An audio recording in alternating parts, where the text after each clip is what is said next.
Welcome back to My Block Jags. I am Danero Scurry. And week 5, Jacksonville Jaguars played the Houston Texans, and we looked horrible. We came out there and laid a whole egg. We just looked bad, man. We just looked bad. Let's get into it. Gardner Minshew, I don't think he's the guy. I don't think he's the guy that we should put. What they say, put all your eggs in one basket. I don't think we should put all our eggs in Gardner Minshew's basket. To me, he's not the guy. I think he's talented. I think he's young. I think he can be exciting, but I don't think he's talented. I don't think he's talented enough. Let me put it like that. I don't think he's talented enough to lead the Jaguars to what we want. He struggled yesterday. He struggled getting the ball downfield. Missed Conley on should have been a 50-something yard touchdown or whatever it was. Threw it deep. Conley had to slow down a lot, like 2-3 yards just to catch up to just to get the ball. Missed him deep. Conley adjusted to make the catch. Missed Keenan Cole deep. Just ball was just all over the place with Keenan Cole. I don't know what that was about. And then he just moves too much. He moves too much in the pocket, and it's like he doesn't make the proper moves all the time. So he will roll out when he doesn't need to. He'll bail the pocket when the pocket is a clean pocket, and he'll bail. Why does he bail? I have no idea. He'll roll out and run right into a sack. He ran right into a J.J. Watt sack doing that. Pocket was fine. It was a clean pocket. If anything, he could have stepped up, but there was no need for him to bail, and he decided to bail it and ran right into a sack. Other times, he steps up in the pocket and he moves and he makes a nice pass on the run. He hit Colin Johnson for a touchdown like that. He moved up in the pocket and made a nice play. And other times he won't feel the pressure and just stand there, hold the ball, and take a sack. So he's all over the place. He's all over. His pocket presence is crazy. It's all over the place. Either he holds the ball too long, he bails too early, or he doesn't step up in the pocket. Or he'll step up in the pocket, make a good play on his feet. I mean, he's just so inconsistent as far as in the pocket. His whole pocket presence is so inconsistent. And then not to mention his arm strength. That Chris Conley pass just looked bad. I mean, Conley had to adjust for it. He missed Keenan Cole, and it was just bad. Keenan Cole got upset, grabbed the ball, threw it. But then he also hit Keenan Cole in the end zone for a touchdown. So he's so inconsistent to his play, and it's inconsistent in a bad way. We lost yesterday 30-14. We gave Houston Texans their first dub. They were 0-4 when they played us, gave their first dub. We're the only team in NFL history to have 4 of our opponents be winless, and they all get all their wins against us. Defense actually played well. We went into the fourth quarter down 13-7. Down 13-7. We were only down 6 points. That's one touchdown. We missed 2 field goals, and we missed out on a touchdown. I'm gonna get into that later. But the game defense held us in there. We actually got pressure. We got a sack. Dwan Smoot got a sack. So that makes 5 sacks this year. Dwan Smoot has 1. Chase Young has 1. Miles Jack has 1. And Josh Allen has 2. So that's 5 sacks for us. So again, we're averaging a sack a game. We got 5 sacks. Let's get excited. Yes, sir. But he got a sack. We got pressure. But we didn't get pressure because we were defeating the one-on-one matchups on the line. We were getting pressure, in my opinion, and I might be wrong, but Deshaun Watson holds the ball a lot longer than a lot of quarterbacks. So he gets a lot of sacks just from holding the ball. He gets a lot of coverage sacks, and he gets a lot of sacks because he just holds the ball too long. He will try to make a big play. He always keeps his eyes downfield, but he's always just looking to make a play, and he holds the ball too long. That's why I think last year, the year before last, he was the most sacked quarterback. He's exciting, but he holds the ball too long.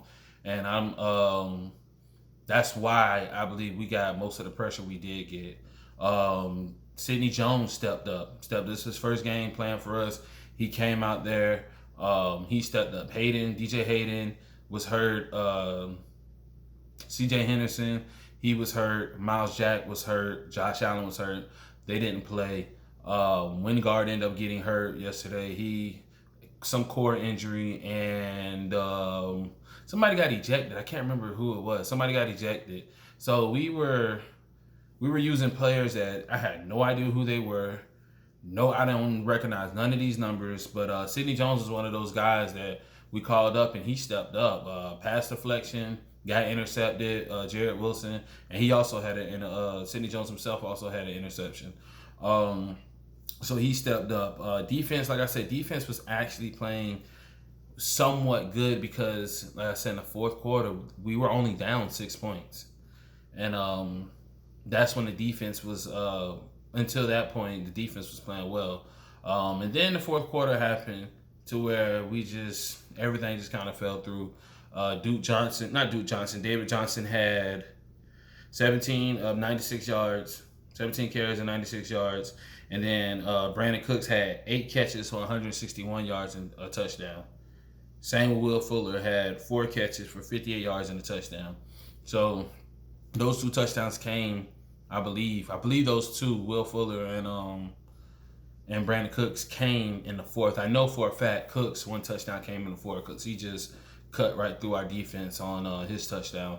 But our secondary couldn't stop him. It's crazy. I'm saying how our defense was able to hold off in the fourth quarter, but then at the same time, Cooks was able to get off through the whole game. So our defense held off because we ended up getting 2 interceptions, and it cut those drives off. But in those same drives, they were eating. Cooks was eating. David Johnson was eating. But later on, they just took the game over. We still technically don't have a pass rush, and I'm gonna keep saying this. I miss Yannick because if Yannick wasn't getting sacks, he was always getting pressure. And like I said, we still technically don't. Our pass rush was better this game, but I don't know if that's to Watson holding the ball longer or what. But we still need help on the pass rush. DeJuan Smoot, I'm not gonna lie, he was showing us something. It's the first game where he actually popped off the screen, in my opinion, because there was a lot of times where he was actually getting some pressure. So that was good to see. Offensively, Jay Gruden, I don't understand him. 4th and goal, you call a halfback run pass option, some wildcat shit. So they're lined up, shotgun. Minshew sprints to the left side. We're on the short side of the field. We're on the right hash, short side of the field. You call a halfback keeper option, some shit like that, where James Robinson, ball snaps to him. He can either run, he rolls out to the right. He can either run or he can throw it to the tight end. O'Shaughnessy, I think it was. Tight end was covered. And they defended it well. There was nowhere to run. But for whatever reason, James Robinson could not figure out how to switch the ball from his left hand to his right to throw it. So he fumbled. He fumbled the ball. It was a clusterfuck. The whole play, everything was a clusterfuck. He completely bobbled and fumbled the ball. And it was just stupid. 4th and 1. If you're gonna run that play, first off, run it to the wide side of the field, not the short side of the field. Run it to the wide side of the field, and then use the guy that we have as a gadget on offense. We have Chenault. Chenault's the guy that lines up everywhere. We use him everywhere. Use Chenault for that play. Don't use James Robinson. It just didn't make sense, man. That didn't make sense at all. Why? Why did you think that was a good play on 4th and goal? I don't even think we could have got a first down. I think it was strictly 4th and goal. This is a dumb play, man. And I like Jay Gruden because I like his play calling.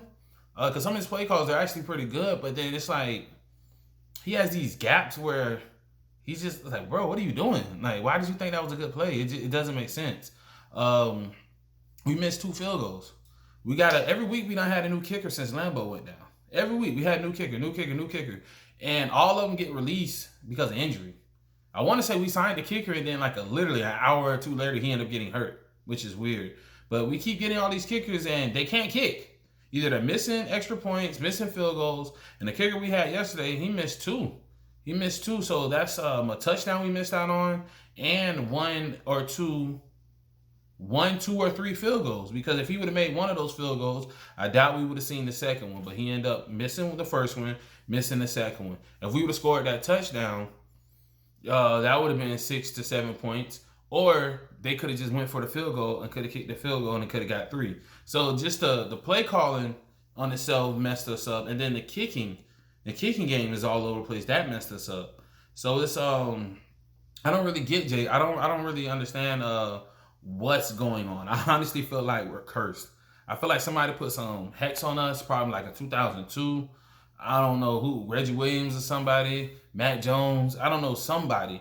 I feel like we've been cursed since like '02 or something, because we haven't been shit since. And it's shown. How do you mess up on the play calling? How do you mess up defensively? How do you mess up on special teams? How do you mess up on every level of the game? We have mess ups. I don't get it though. I really don't get it. Yeah, it's just I mean, like I'm stuck. I don't understand it. Minshew had so much promise. Like in the offseason, it was the argument: should we put all our eggs in this basket? Should we go forward with Minshew? Should we still look for a quarterback? Regardless of all that, when week 1 came, Minshew won us the game. We look good. He's our starting quarterback. So regardless of what your opinion is, what we should do with the future, he's the starting quarterback now. And now he does not look good. He's showing us he's not the guy. He's showing us he can play in the NFL. That's what he's showing. He can play in the NFL. He's showing us he's a good backup. Last year, he was Foles' backup.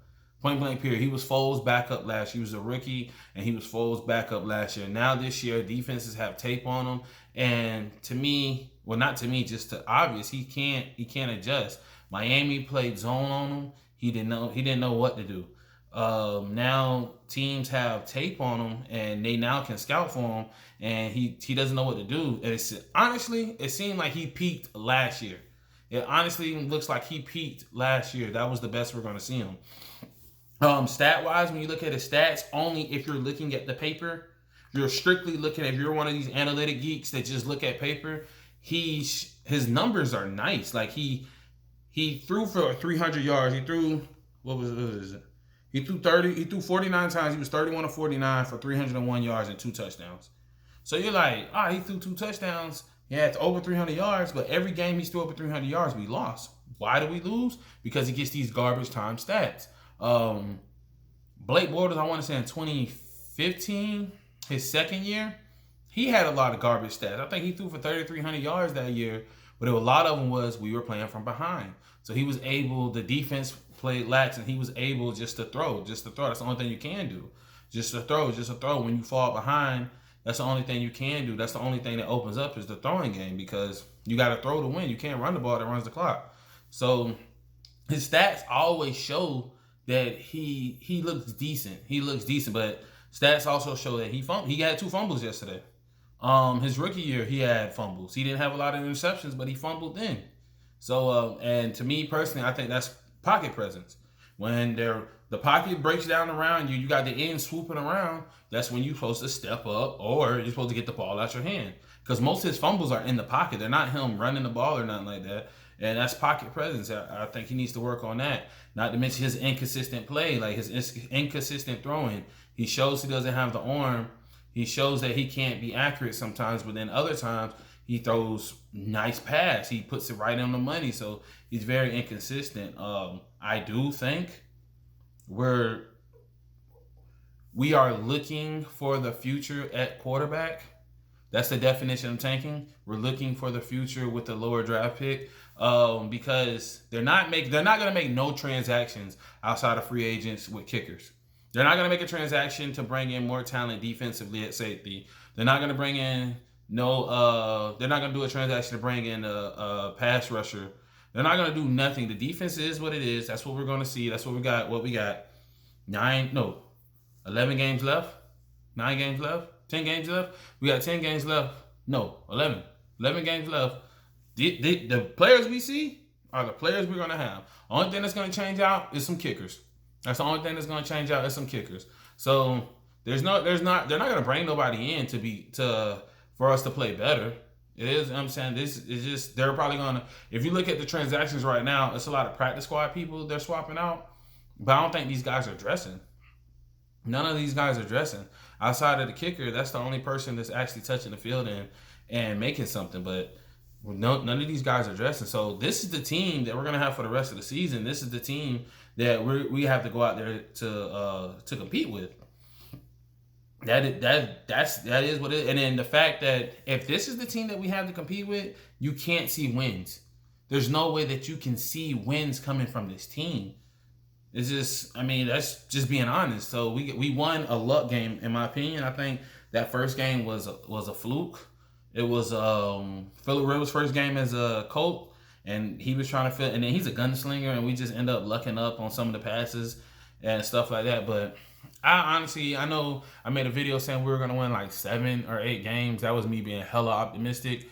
Even for myself at the time, we're just looking at the roster and the schedule. But now actually looking at us play, though, I don't literally looking at the roster, I can't see a team that we're gonna beat. Now we might be 3-13 because we might get some 2 fluke games. Pittsburgh, for whatever reason, we always play Pittsburgh hard, and I had us winning Pittsburgh then. I don't have us winning Pittsburgh now because they're balling. Roethlisberger's getting it. He's getting it in. I don't have us beating Pittsburgh, but I wouldn't be surprised if we played them well and we fuck around and win. I ain't gonna lie to you. That's probably the one team on the schedule to where I'm like, if I put some money on it, it's gonna be Pittsburgh. And the crazy shit is, I'm crazy. You already gonna tell me I'm crazy for it.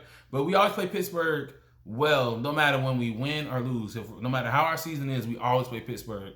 We always play Pittsburgh hard. But I can't see, just being realistic, I don't see us winning that game. I see us winning maybe 1 or 2 more games, and that's it. So we're gonna be top 5 pick. Minshew, he's a backup. He's shown us he's a backup. There's nothing, like I say, he peaked. He hit his ceiling. There's nothing greater that you're gonna get out of him. There's nothing more that you're gonna get from him. I tweeted yesterday that during the game that we should put Mike Glennon in because Minshew just wasn't playing well. I said, bro, just throw Mike Glennon in. What's the worst that's gonna happen?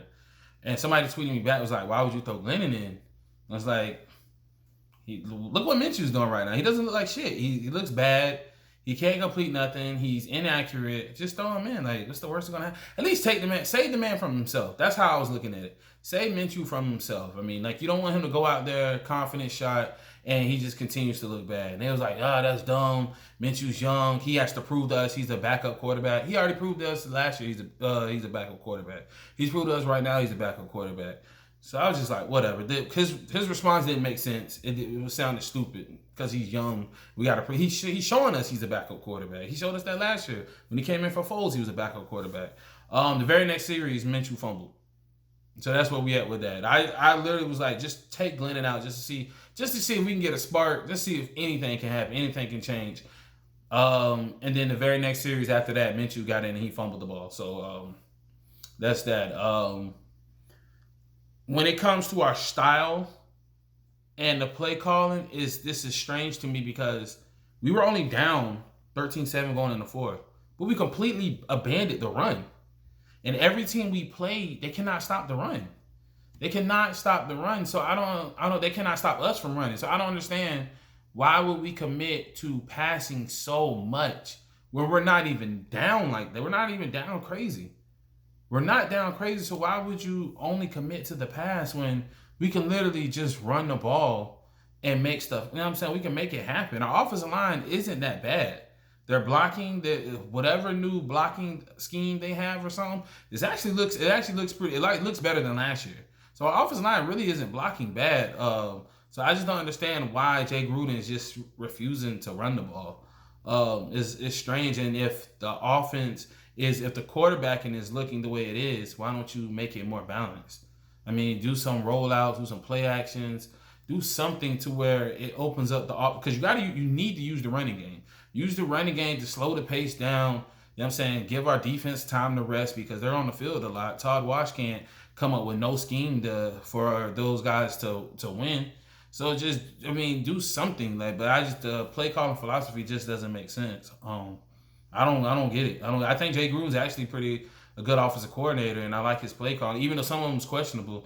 I just don't get it at all. I just don't get it. I don't think nobody's going to get fired during the season. They had the little presser for Lot J, and they asked Khan something about the team. And I know I'm paraphrasing, but he said something like it's a long process or it's a long journey, something about, I'm saying, like, be patient or something like that, or trust the process. It was something like that. He was like, it's early, it's a long journey. So trust the process, be patient. Something in that area. And how patient do we have to be? How long is this process? Todd Wash can't do nothing. He can't stop nothing. We fired Nathaniel Hackett because he was horrible at play calling. And for whatever reason, they honestly think Todd Wash is better at play calling on defense. And I know that's Marone's boy, but come on, dog. Nepotism, you gotta let that shit out the window, bro. You gotta let that shit go. So nobody's getting fired. To be honest, I don't think no one's getting fired during the season, and I don't believe no one's getting fired after the season. I think this is what it is. This is who we're gonna have. We're gonna have a very young team for the next 3-4 years, and maybe after their contract's up, that's when we'll get new coaches and stuff like that. But I don't believe no one's getting fired. We have, I believe, Detroit next week. So don't get your hopes. Don't get your hopes up for that. Matthew Stafford is gonna throw probably 400 on us. Point blank period. I'm not really looking excited. I want to watch football. I'm not excited for that game because I know what the outcomes are going to be and I know how bad we're going to look. So that is that. You guys let me know what you think in the comments. Give me your thoughts, and until then, it's that.